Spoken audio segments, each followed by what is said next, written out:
إن الحمد لله نحمده ونستعينه ونستغفره ونعوذ بالله من شرور أنفسنا ومن سيئات أعمالنا.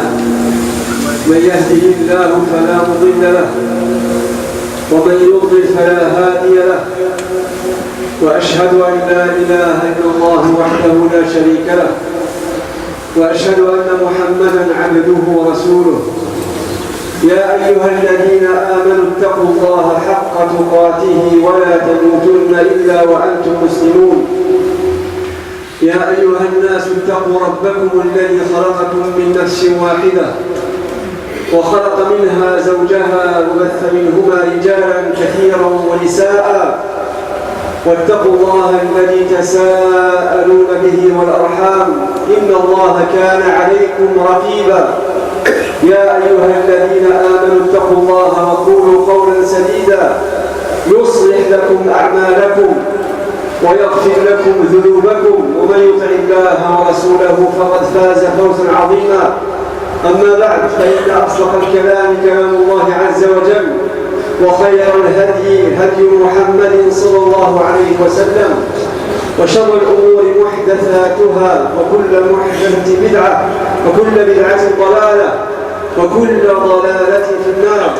أيها الإخوة والأخوات، أوصيكم ونفسي أولا بتقوى الله عز وجل، فإن تقوى الله هي خير زاد ليوم المعاد، يوم لا ينفع فيه مال ولا بنون إلا من أتى الله بقلب سليم.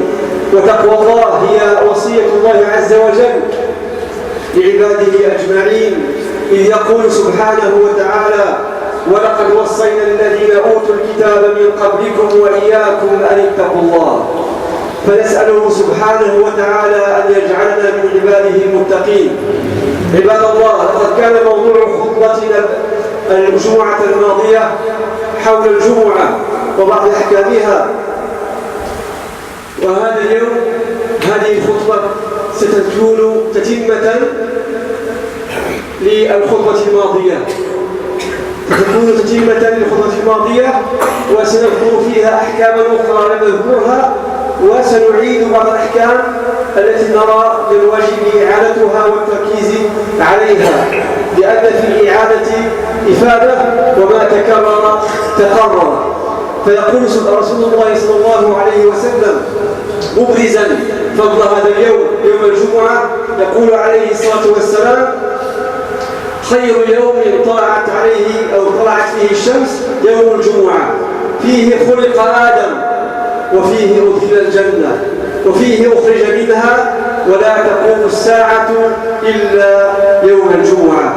وقال عليه الصلاة والسلام: أضل الله عن الجمعة من كان قبلنا، فكان لليهود يوم السبت، وكان للنصارى يوم الأحد، فجاء الله بنا فهدانا اليوم الجمعة، فجعل الجمعة والسبت والأحد، وكذلك هم تبعوا لنا يوم القيامة. نحن الآخرون من أهل الدنيا، يعني أمة محمد صلى الله عليه وسلم، نحن الآخرون والأولون يوم القيامة، المقضي لهم قبل الخلائق. فأول أمة يقضى لها قبل الخلائق هي أمة محمد صلى الله عليه وسلم تشريفا لها. يقول سبحانه وتعالى ترغيبا في صلاة الجمعة: يا أيها الذين آمنوا إذا نودي للصلاة من يوم الجمعة فاسعوا إلى ذكر الله وذروا البيع، ذلكم خير لكم إن كنتم تعلمون. وقال عليه الصلاة والسلام: من توضأ فأحسن الوضوء ثم أتى الجمعة فاستمع وأنصت غفر له ما بين الجمعة الأخرى وزيادة 3 أيام، ومن نصر الحصى فقد لغى. وقال عليه الصلاة والسلام: الصلوات الخمس والجمعة إلى الجمعة ورمضان إلى رمضان مكفرات لما بينهن إذا اجتنبت الكبائر. فبأسباب تكفير الذنوب حضور الجمعة، الصغائر بطبيعة الحال، لأن الكبائر يجب لها التوبة النصوح المستوفية لجميع شروطها. الجمعة أيها الأفاضل تجب على كل مسلم عاقل بالغ مقيم قادر على السعي إليها، فالجمعة لا تجب على المرأة، ولكن إذا صلتها فلها الأجر وتجزئها عن صلاة الظهر. الجمعة تجب على الرجل ليس على المرأة، وكذلك على المقيم لا على المسافر. كذلك يجوز السفر يوم الجمعة، يجوز السفر قبل الجمعة قبل، وهذا أمر فيه اختلاف على كل حال، ولكن الراجح أنه يجوز السفر قبل دخول الجمعة وبعد دخول الوقت لعدم المانع من ذلك.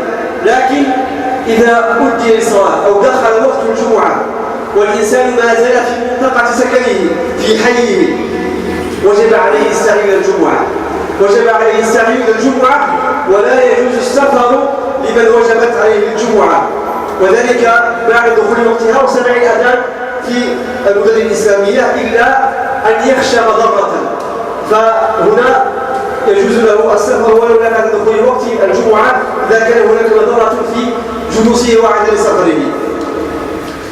وقت الجمعة أيها الإخوة هو وقت الزواج، هو وقت الظهر، ويجوز صلاتها قبل الزواج، وهذا على قول الحنابلة، لأن جمهور العلماء على أنه لا يجوز أن تقدم صلاة الجمعة قبل الزواج، ولكن يعني قول الحنابلة في هذه النقطة يسعفنا هنا في أوروبا، لأن الإنسان يشتغل فتحديد وقت محدد، وهذا يعني قوله له أدلة ذلك معتبرة. فقول الحنابلة هو المأخوذ به هنا في فرنسا وفي أوروبا عموما، لذلك نصلي قبل الأذان قبل دخول الزواج، نبدأ الخطبة ثم نصلي، وكذلك يجوز الصلاة قبل الزواج لوجود الأدلة في ذلك، فهذا لا مانع، وهذا مسعف وسهل، ويعني الإنسان الذي يشتغل أن يكون له وقت محدد. فيعني المساجد الأفضل لها أن تحدد وقت الجمعة مثلا الواحدة تلك السنة، وهذا أسهل للإنسان الذي يشتغل. هل لصلاة الجمعة سنة قبلية أو بعدية؟ ليس هناك لصلاة الجمعة سنة قبلية، ليس هناك لسنة الجمعة سنة قبلية، ولكن لها سنة بعدية، واختلف في السنة البعدية هل ركعتين أم 4 ركعات؟ فقد ثبت عن رسول الله صلى الله عليه وسلم قال: من كان مصليا يعني بعد الجمعة فليصلي 4. وعن ابن عمر رضي الله عنهما قال: كان رسول الله صلى الله عليه وسلم إذا صلى الجمعة انصرف فسجد سجدتين في بيته. وجمع شيخ الإسلام ابن تيمية رحمه الله بين القولين، لأن في ظاهرهما تعارض، أنه من صلى السنة البعدية الجمعة في المسجد فليصلي 4، ومن صلاها في بيته فليصليها ركعتين. وكما قلت ليس لها سنة قبلية، ولكن الإنسان إذا جاء إلى المسجد قبل صعود الإمام على المنبر فهناك يصلي نوافل مطلقة، يسمى نوافل مطلقة ليست سنة قبلية للجمعة. وكذلك يجوز يوم الجمعة أن يصلى في وقت النهي، لأنه عندما وقت النهي هو قبل الظهر ب10 دقائق أو ربع ساعة. الأصل أن هذا الوقت وقت نهي، يعني في الأيام الأخرى لا يصلى فيه عندما تكون الشمس في كبد السماء، إلا أنه في يوم الجمعة يجوز الصلاة حتى يصعد الإمام على المنبر، على المنبر. قال النووي رحمه الله منبها على الصلوات البعدية قوله عليه الصلاة والسلام: من كان منكم مصليا، دل على أنها سنة ليست واجبة. كذلك يشرع لمن وجبت عليه صلاة الجمعة بعض الآداب ذكرناها الأسبوع الماضي ولكن نمر عليها بسرعة. أولا الاغتسال لمن أراد أن يأتي الجمعة، وكذلك التنظف والتطيب والتجمل يوم الجمعة، وكذلك التبكير في الذهاب إلى الجمعة أن يأتي مبكرا.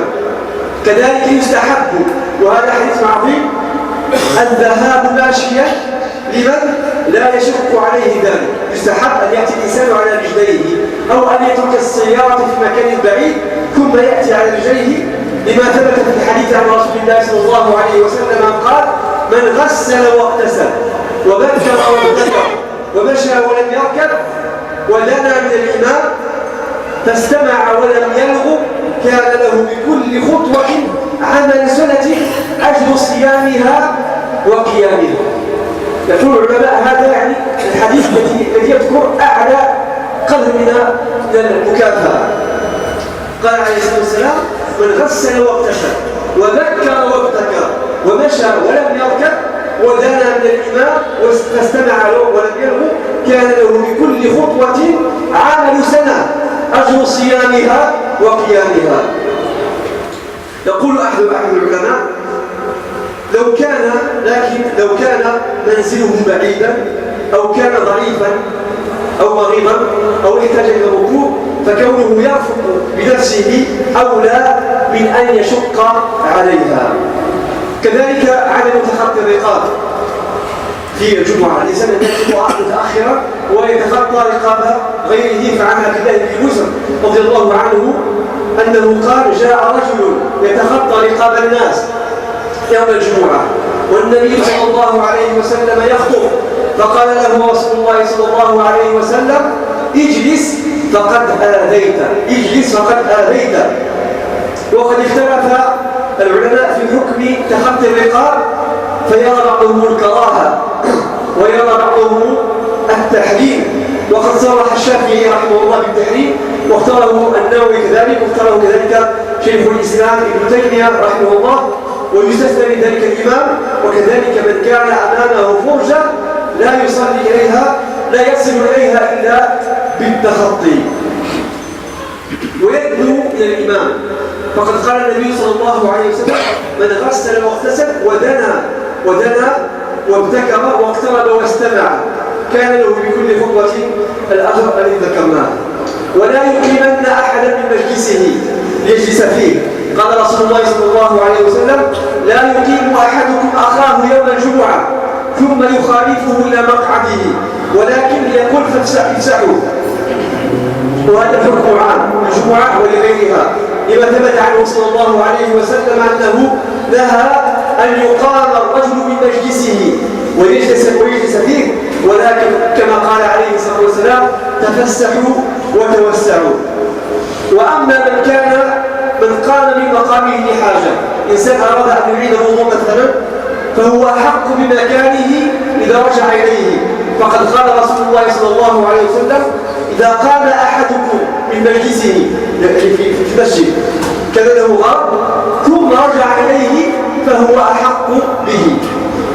قال الإمام السعدي رحمه الله: أما كونه يقدم شخصا يقول لصديقه: اجلس مكانا في المسجد حتى أصل، هو يعني في مكان آخر ويطلب منه أن يحجز له مكانا في المسجد.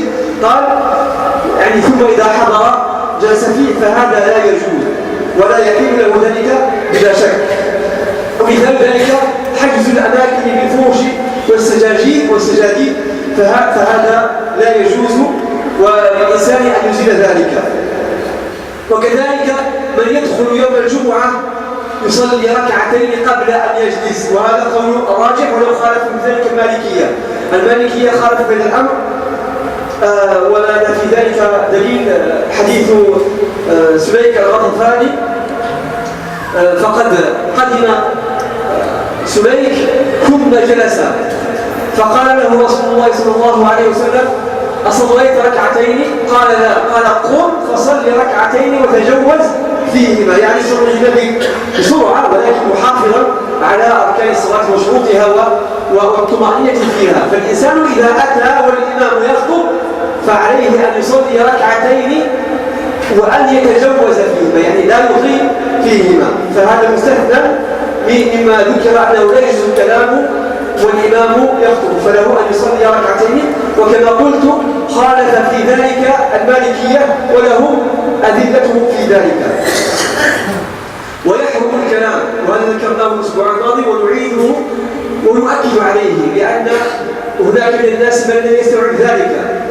وقد ذكر لي أنه أثناء خطبة الجمعة الماضية ونحن نتكلم على هذا الموضوع كان هناك من هو منشغل بأمور ليس لها علاقة بالخطبة في نفس الوقت، فنعيد حتى يستقر هذا في أذهان إخوة المصلين. كذلك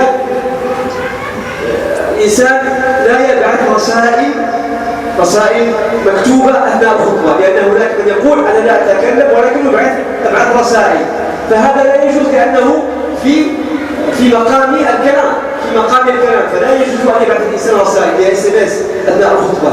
وكذلك النساء، لأن هناك كثير من النساء يشتكين أن هناك من الأخوات من يتكلمن كثيرا أثناء الخطبة ويزعجن من هو المصليات جانبهن.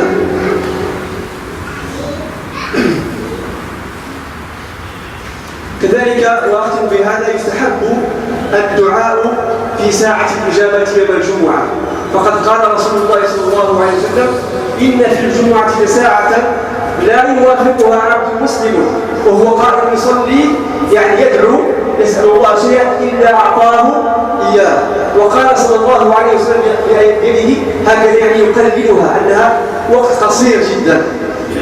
وقد اختلف أهل العلم في تحديد هذه الساعة التي إلى أكثر من 40 قولا، ولكن أرجح الأقوال أنها بعد العصر.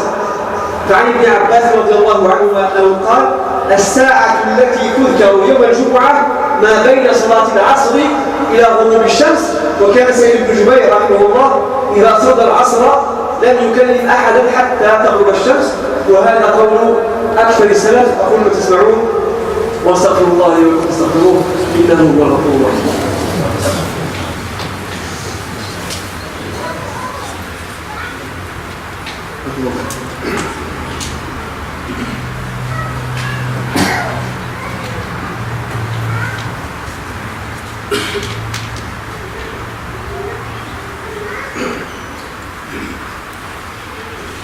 الحمد لله والصلاة والسلام على رسول الله وعلى آله وصحبه ومن والاه.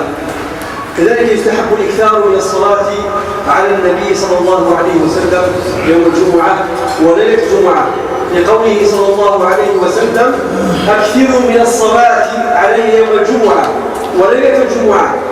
وفي حديث: فأكثروا علي من الصلاة فيه فإن صلاتكم معروضة علي.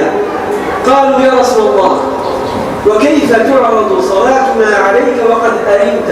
يعني أن أرمت يعني أنت لا شيء في التراب، أي بليت. قال عليه الصلاة والسلام: إن الله عز وجل حرم على الأرض أن تأكل أجساد الأنبياء. إن الله عز وجل حرم على الأرض أن تأكل أجساد الأنبياء. هذه نقطة نسيتها بالعربية. Mes chers frères et sœurs, le discours d'aujourd'hui a une relation avec le discours de la semaine dernière. On a parlé de quelques règles concernant le jour du vendredi, la prière du vendredi, et on continue, vu qu'il y a beaucoup de personnes qui m'ont demandé de continuer sur le même sujet cette semaine. Sinon j'avais d'autres sujets, j'avais préparé d'autres sujets, mais on m'a demandé de continuer sur ce sujet, vu beaucoup de personnes qui n'ont pas encore assimilé certaines choses concernant justement les règles du vendredi. Donc on va citer des choses, de nouvelles choses qu'on n'a pas citées la semaine dernière, et puis on va volontairement redire certaines choses pour les appuyer. D'après Abu Huraira, qu'Allah l'a créé, le prophète sallallahu alayhi wa sallam a dit: le vendredi est le meilleur jour qui puisse voir le soleil se lever. C'est en ce jour qu'Adam fut créé. C'est aussi en ce jour qu'il fut admis au paradis. C'est encore en ce jour qu'il en fut chassé. Rapporté par l'imam Muslim.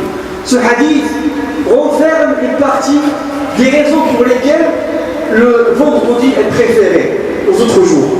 Selon l'imam Nawawi, Al-Qadi Iyad, un grand savant musulman, a dit: il semble que l'énumération de ces événements qu'on a entendus ne vise pas à montrer le mérite du jour, car le départ d'Adam du paradis ne saurait être considéré comme une source de mérite, et il n'a été mentionné que pour indiquer les grands événements qui se sont déroulés et se dérouleront le vendredi. C'est pour pousser le fidèle à y mener de bonnes œuvres, de sorte à obtenir la miséricorde divine et se mettre à l'abri de la colère d'Allah subhanahu wa ta'ala. Dans son ouvrage intitulé Al-Wadih fi Sharh At-Tirmidhi, Abu Bakr Ibn al-Arabi rahimahullah dit: tous les événements mentionnés dans le hadith qu'on a écouté sont source de mérite. Le départ d'Adam est la cause de la procréation humaine, donc de l'existence de cette immense progéniture et de l'apparition des messagers, des prophètes et des saints. Adam ne fut pas chassé du paradis, mais il le quitta pour accomplir une mission et il y retournera plus tard. Quant à la venue de l'heure, elle permet d'anticiper la récompense à attribuer aux prophètes, aux messagers, aux saints et à d'autres, de sorte à montrer l'honneur dont ils seront l'objet. Aussi, le hadith indique le mérite du vendredi et sa supériorité aux autres jours. D'après Abu Lubaba ibn Abd al-Mundhir, le prophète sallallahu alayhi wa sallam a dit: certes, le vendredi est le meilleur des jours, le plus important auprès d'Allah. Il est même plus important que le jour du sacrifice et le jour de la rupture du jeûne. Chaque chose s'y sont déroulées. Allah a créé Adam, il a saisi son âme, il a placé une heure pendant laquelle il ne refuse rien au fidèle qui le sollicite, qui l'implore, à moins qu'il ne s'agisse d'un interdit. L'heure de la fin du monde y sonnera, et il n'y a ni ange rapproché, ni ciel, ni terre, ni vent, ni montagne, ni mer qui ne redoutent le vendredi. As-Sindi rahimahullah dit: le hadith indique que toutes les créatures connaissent les noms des jours et savent que le vendredi est le jour de la résurrection. La résurrection se passera un vendredi. Aussi, parmi les mérites de ce jour, la parole divine. Quand on appelle à la prière à un moment d'un vendredi, on rappelle, laissez là toute transaction, meilleure ce sera pour vous si vous saviez. C'est pourquoi beaucoup de savants, dans les Hanabila et Ahl al-Zahir, ils disent que toutes les transactions qui sont faites après le deuxième appel, durant le discours, sont nulles. Et si tu fais une transaction au moment du vendredi, au moment du prêche, la transaction n'est pas valide. L'acte en lui-même n'est pas valide pour celui qui doit faire l'ordre. Pour celui dont le vendredi est obligatoire. Abu Hurayrah rapporte qu'il avait entendu le messager d'Allah s'exprimer ainsi: le jour de la résurrection, nous serons les derniers et en même temps les premiers. Bien que les autres, les communautés, ont reçu les Écritures avant nous, de plus, ce jour-là, le vendredi, et ce jour qui leur avait été rendu obligatoire, mais ils avaient divergé à son sujet. Quant à nous, Allah subhanahu wa ta'ala nous a guidés vers ce jour. Donc, en ce qui concerne le vendredi, les gens viennent après nous. Les juifs le lendemain, c'est-à-dire samedi, et les chrétiens le surlendemain, c'est-à-dire dimanche. Le vendredi est obligatoire pour tout homme, pubère, saint d'esprit et résident. Donc la femme n'est pas obligée de venir, mais elle a la récompense et elle n'est pas obligée de faire don. Lorsqu'une femme vient le vendredi, c'est bien. Elle a la récompense également, mais ce n'est pas une obligation pour elle. On a vu, cité la semaine dernière, les hadiths qui mettent en garde le fait de ne pas venir. 3 jours de suite, de ne pas assister. On avait cité ça la semaine dernière. Aussi, il est permis de voyager le jour du vendredi, parce qu'il y a une divergence sur cela, et peut-être vous posez la question. Donc il y a pas de mal à voyager le jour du vendredi même après le moment du vendredi, sauf si vraiment on est pris notre lieu de résidence au moment où il y a le vendredi. Dans ce cas-là, il devient obligatoire d'assister à la prière. Aussi, lorsque quelqu'un vient en retard, et ça arrive, à quel moment il rattrape? Si quelqu'un vient en retard, il trouve que l'imam a fait une raka'a il lui reste une raka'a complète. Dans ce cas, quand l'imam fait salam, il n'a qu'à rattraper une seule raka'a. D'accord? Quand quelqu'un arrive, on a déjà commencé la prière, on a fait une raka'a. Il nous reste une raka'a complète. Avec sa lecture, ses inclinaisons. Dans ce cas-là, après salam, il n'a qu'à rattraper une seule raka'a. Mais s'il vient, après que l'imam a levé sa tête dans le cours, ou bien il arrive quand l'imam fait des prosternations de la deuxième raka'a, dans ce cas-là, il n'a pas de Jumu'ah. Il faut qu'il rattrape 4 raka'at. Il faut qu'il rattrape Dhuhr. D'accord? Il faut qu'il rattrape Dhuhr.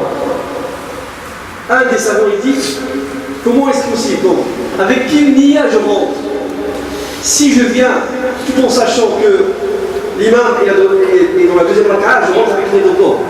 Mais si je ne sais pas, je rentre avec une niya de Jumu'ah, mais au moment où il fait salam, là je change ma niya pour faire un Dhuhr. J'espère que cette question est comprise et bien comprise. Celui qui arrive alors que l'imam a fini et dans le deuxième raka'a il fait les prosternations, il faut qu'il rattrape 4 raka'at. Il ne faut pas qu'il rattrape 2, mais plutôt 4, parce qu'il a raté le Jumu'ah. Il n'a pas de Jumu'ah. C'est une chose que je n'ai pas citée en arabe, il y a beaucoup de choses que je n'ai pas citées en arabe, et c'est volontaire. Aussi, donc, la prière de l'homme, effectuée collectivement le vendredi, est la meilleure à accomplir par le musulman durant la semaine. D'après Ibn Umar, le messager d'Allah sallallahu alayhi wa sallam a dit la meilleure des prières auprès d'Allah est la prière de l'homme du vendredi accomplie collectivement. Rapporté par Al-Bayhaqi dans Sharh al-Iman. La prière de l'homme du vendredi se caractérise par le fait qu'on y récite la sourate As-Sajda dans la première raka'a et Al-Insan dans la deuxième raka'a. D'après Abu Huraira, le prophète sallallahu alayhi wa sallam récitait au cours de la première raka'a de l'homme du vendredi la sourate qui débute par Alif Lam Mim As-Sajda. Tanzilul Kitabi ar-Rahim. Et dans la deuxième raka'a, Hal ata ala al-insani hinun. Il a regardé ce qu'on a fait ce matin dans cette mosquée. Selon Al-Hafidh Ibn Hajar, il dit que la sagesse qui dicte le choix de ces sourates réside dans l'allusion qui est faite à la création d'Adam et aux conditions qui marquent le jour de la résurrection. Car tout cela aura lieu un vendredi comme on a cité. Troisième chose qui concerne le vendredi, Allah protège contre l'épreuve de la tombe toute personne qui meurt dans la journée ou la nuit du vendredi.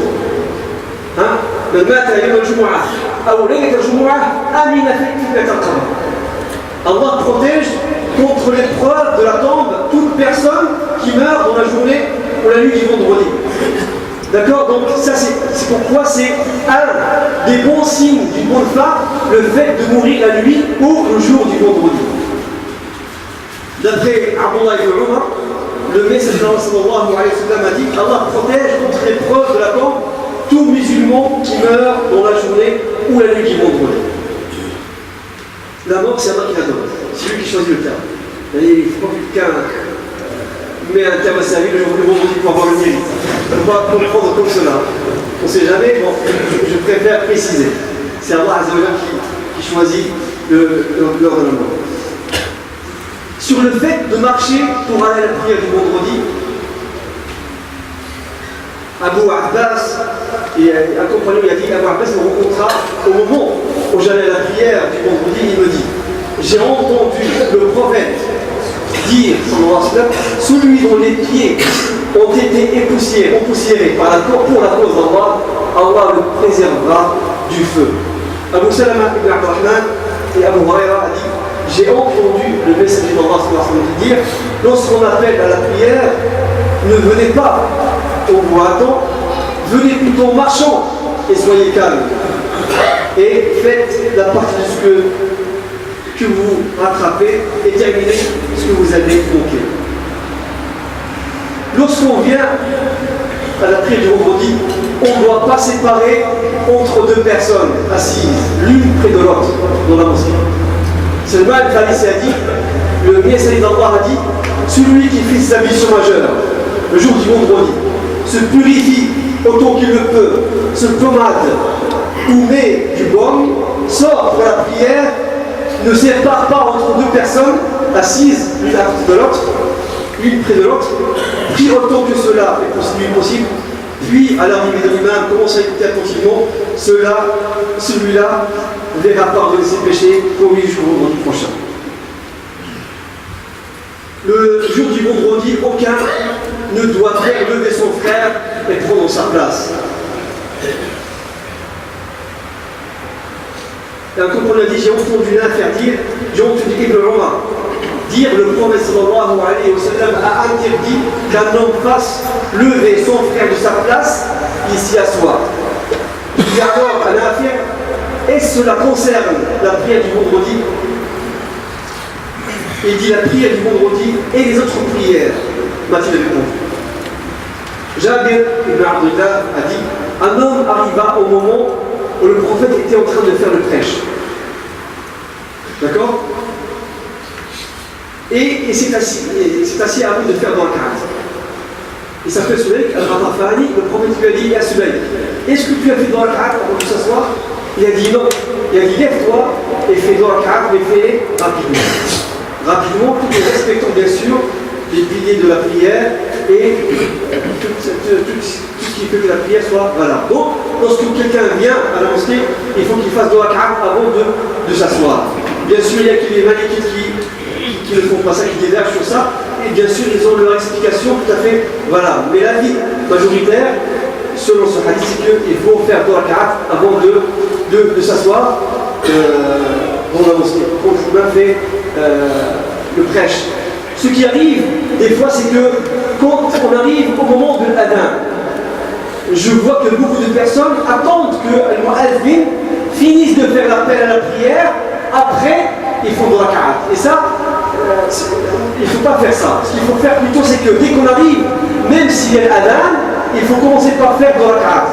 Pourquoi? Parce que le fait de répéter derrière le mu'adhin est une sunnah. Et le fait d'écouter le prêche est une obligation. Donc on fait passer l'obligation avant la sunnah. Les autres jours, lundi, mercredi, etc., lorsqu'on arrive alors qu'il y a l'adhan, dans ce cas-là, on écoute et on répète derrière le mu'adhin. Mais le jour du vendredi, lorsqu'on arrive, et qu'il y a l'adhan, on fait dans la carte pour se préparer pour l'écoute du prêche. Aussi, il y a une heure particulière le jour du vendredi. Abu Huraira a dit, le messager d'Allah sallallahu alayhi wa sallam a dit, il y a en ce jour une heure qu'aucun adorateur musulman ne rencontre en étant en prière, en faisant le dua. La prière en arabe aussi veut dire la dua. Sans qu'Allah, le Très-Haut, ne lui accorde ce qu'il demande. Et il fait signe de sa main pour montrer combien cette heure est courte. Et les savants ont réfléchi sur le temps. À quel moment se trouve cette heure? De plus de 40 avis. Mais l'avis le plus fort, c'est que c'est entre l'Asr et Al-Maghrib. Entre la prière de l'Asr et le Maghrib, le Jumu'ah, il y a un moment où les portes du ciel s'ouvrent. Quand tu demandes quelque chose, tu es exaucé. Tant que tu ne demandes pas quelque chose qui est interdit. Donc, c'est pourquoi beaucoup de compagnons et beaucoup de tabi'in réservaient ce temps. Entre l'Asr et le Maghrib, ils le réservaient pour l'adoration pour le dua. Et restaient à la mosquée quand ils ont le temps de Dieu. Sur le fait de prier avant ou après Al-Jumu'ah. Il n'y a pas de sunnah avant le Jumu'ah. Il n'y a pas de sunnah à prier comme le par exemple. On vient et on fait la prière qu'on fait par unité de deux, jusqu'à ce que l'imam monte sur le minbar. Et là on s'arrête. Les autres jours, il y a un temps où la prière est interdite. Le moment où le soleil est au zénith, jusqu'à ce qu'il bouge. Là c'est un moment d'interdiction de la prière. Excepté le Jumu'ah, il n'y a pas de temps d'interdiction. On peut faire la prière jusqu'à ce que l'imam monte sur le minbar. Il n'y a pas de mal. Donc, mais après le Jumu'ah, il y a les sunnah. Soit on fait deux, et ça c'est l'avis de Cheikh l'Islam Ibn Taymiyyah, soit on fait 80 rak'at ici à la mosquée, pour celui qui veut la faire, ou bien lorsqu'on rentre à la maison, on fait 2 rak'at. Aussi, et ça je le répète, et on l'avait dit, et on le répète, parce que malheureusement, il y a beaucoup qui n'ont pas encore compris. Le fait attentif lorsque l'imam prononce le sermon du vendredi. Abu Huraira a dit, le messager d'Allah a dit, si tu dis à ton voisin, écoute au moment où l'imam est en train de prononcer le sermon, tu le considères comme ayant qui est inconciliable. Tu rates ton vendredi. Il y a beaucoup de personnes, et je le répète, qui parlent au moment du prêche. Et voyez-vous, la semaine dernière, on avait dit, au moment où on disait cela, il y avait certains qui parlaient, qui faisaient d'autres choses qui n'ont aucune relation avec le prêche, et aussi le fait de manger. Pendant le prêche, ce sont toutes des choses qui ne sont pas interdites, qui risquent d'annuler le vendredi. Aussi, il y a beaucoup qui envoient des SMS pendant le prêche. Et ça aussi, c'est la même chose. Parler, envoyer des SMS, c'est la même chose. Il y a beaucoup de sœurs qui se plaignent des femmes qui parlent pendant le prêche. Il y a beaucoup de sœurs qui ont envoyé des messages dans cette semaine pour dire il faut insister aussi auprès des sœurs. Donc, il y a beaucoup, surtout les personnes un peu âgées, qui discutent pendant que l'imam fait le prêche et il dérange les autres qui veulent écouter. Donc, il ne faut pas parler. Que ce soit les jeunes et tout, il ne faut pas parler, se saluer les savants divers sur celui qui dit salam alaykoum en rentrant. Est-ce qu'on lui répond ou pas? Beaucoup de savants ils disent non, même le fait de répondre au salam qui est obligatoire dans les autres situations, il ne faut pas le faire. Pour tout ça, pour se concentrer. Voyez-vous donc, il faut que les sœurs respectent le Jumu'ah. Il faut aussi que tous ceux qui sont présents soient attentifs pour qu'ils aient la récompense promise par Allah Azza wa Jal pour le vendredi. فنسأل الله عز وجل أن ينفعنا بما سمعنا. Je termine avec un hadith qui montre le mérite de venir à pied quand on peut. Le prophète sallallahu alayhi wa sallam a dit celui qui fait le ghusl, qui se lave le jour du vendredi et lave sa tête, sort tôt et est présent au début de la khutbah, et est présent au début du discours, marche et ne prend pas de monture, et ne prend pas sa monture, s'approche de l'imam, écoute et ne fait pas de futilité, a pour chaque pas la récompense d'une année de jeûne et de prière nocturne. Les savants ils ont dit qu'il n'y a pas un hadith qui donne autant de récompense que celui-là. Le fait de venir en marche au vendredi. Donc, alhamdoulilah, c'est vrai que c'est pas facile. Maintenant, il y a des gens qui habitent loin, mais au moins, quand on garde notre voiture loin et qu'on vient à pied, qu'on marche un peu, au moins pour chaque pas, on a une récompense. Je répète ce hadith et je termine. Celui qui fait le rose, qui lave son corps le jour du vendredi et lave sa tête, sort tôt et est présent au début du discours, marche et ne prend pas de voiture, s'approche de l'imam, écoute et ne fait pas de futilité, a pour chaque pas la récompense d'une année de jeûne et de prière nocturne. C'est quelque chose d'immense, c'est une récompense incroyable. نسأل الله عز وجل أن ينفعنا بما سمعنا. اللهم أرنا الحق حقا وارزقنا اتباعه وأرنا الباطل باطلا وارزقنا اجتنابه. اللهم آت نفوسنا تقواها وزكها أنت خير من زكاها أنت وليها ومولاها. اللهم إنا نشرك الهدى والتقى والعفاف والغنى يا أرحم الراحمين يا رب العالمين. اللهم اجعل اجتماعنا هذا اجتماعا مرحوما وتفرقنا من بعده سالما معصوما. اللهم لا تجعل فينا ولا معنا شقيا محروما. اللهم إنا نسألك الهدى والتقى والعفاف والغنى. اللهم أصلح قلوبنا. اللهم أصلح قلوبنا. اللهم أصلح قلوبنا. اللهم ألف بين قلوبنا. اللهم اهدنا سبل السلام برحمتك يا أرحم الراحمين يا رب العالمين. اللهم لا تدع لنا في هذا المقام ذنبا إلا غفرته.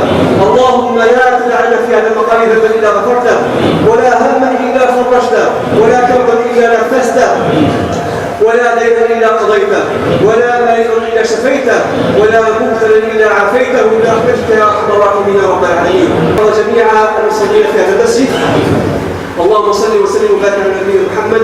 سبحان ربك رب العزة عما يصفون وسلام على المرسلين والحمد لله رب العالمين.